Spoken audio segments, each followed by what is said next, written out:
In a quiet corner of Baseco, Tondo, began the journey of a young girl thrust too soon into the trials of adulthood.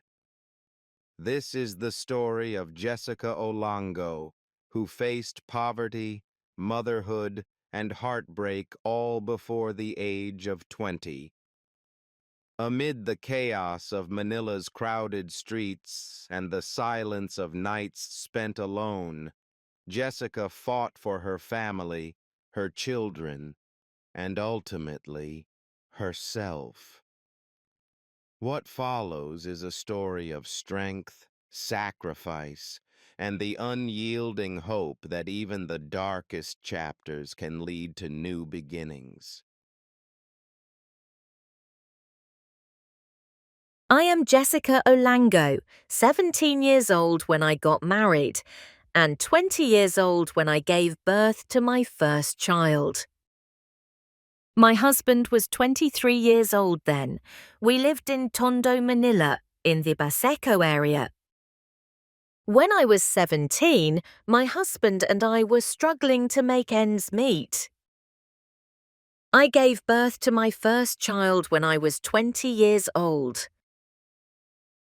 And my husband found work at Devassoria, but it wasn't a permanent job. My mother helped us a lot, especially when I gave birth. My husband didn't have a permanent job, and I was struggling to provide for our child.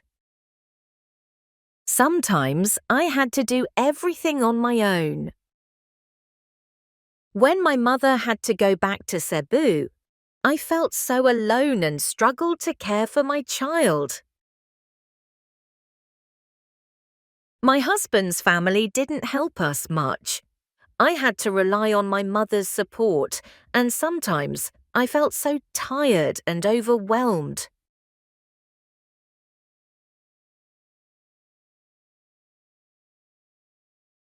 Years passed, and my husband's addiction to drugs and vices worsened.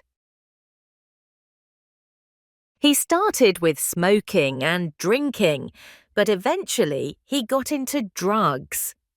I was so worried about our children's future, and I felt helpless. There were times when I wanted to give up, but I knew I had to be strong for my children. One day, I decided to leave my husband and take our children with me to Cebu.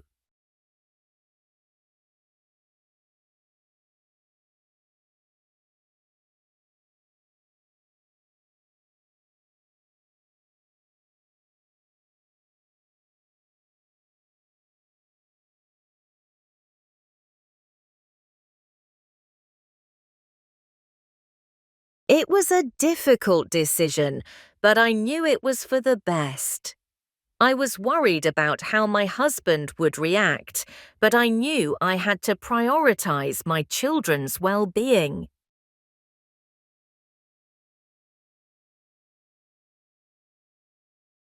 When I arrived in Cebu, I gave birth to my third child. My husband tried to contact me, but I didn't want to talk to him. However, when he messaged me and asked to talk to our children, I relented. He promised to change and be a better father to our children.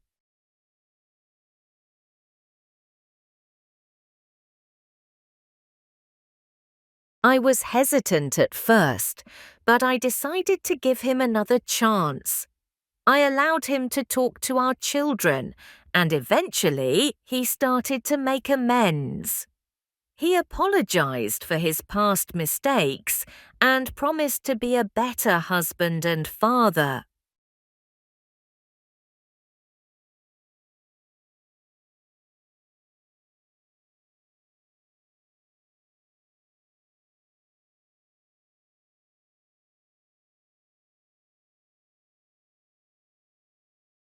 I'm grateful that my husband has changed and our family is now doing well.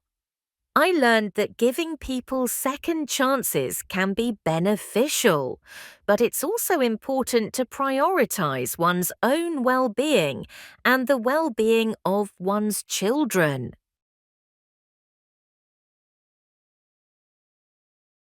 Jessica's journey is not just a tale of survival, it's a testament to the power of a mother's love and the courage it takes to rebuild.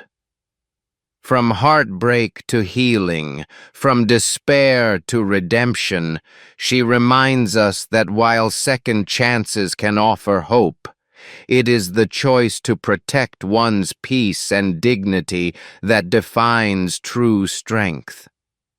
Her story is far from over, but today it is one of resilience, renewal, and a family brought back together, not by fate, but by faith and determination.